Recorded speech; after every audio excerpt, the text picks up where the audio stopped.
ხელები ძირსაკ. იწყება საჩემპიონო რაუნდები. აი ძალიან ცუდი მაჩვენებელია ბოკელავაძის მხრიდან. მარგიშვილმა შეიძლება არაპატიოს ეს საერთოდ იმის ხოლმე თვითონაც დაღლილი და აი ეხლა დაიწყებს ჯებით მუშაობა ზუსტად. მუშაობა მისთვის ძალიან კარგი უნდა იყოს, იმიტომ რომ მას დომშიც აქვს უპირატესობა. ჩვენს ამ რაუნდში მორჩება ბრძოლა.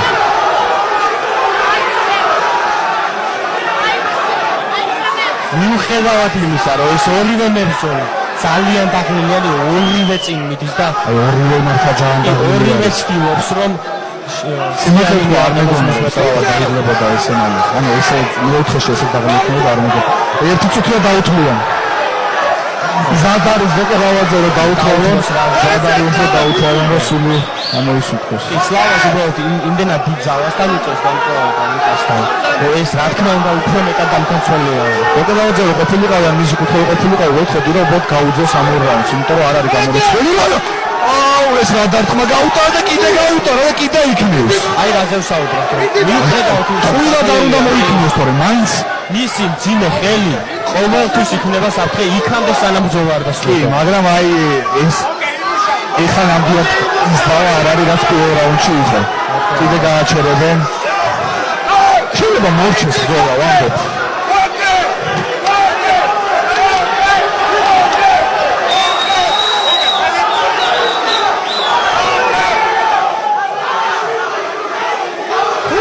სამ რო დაიწყოს ტანში მუშაობა, იქნება საერთოდ რამე იქნება და შეიძლება გააჩერონ ბრძოლა.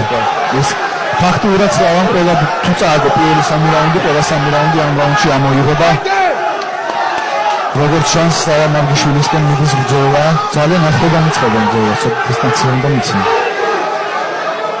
ნახოთ. თავით შევარდა ბოკელავაძე. სლავას დაღლილია, თორე საერთოდ არ აპატიებდა ბოკელავაძეს ამ ყველაფერს. მოჩაგდა.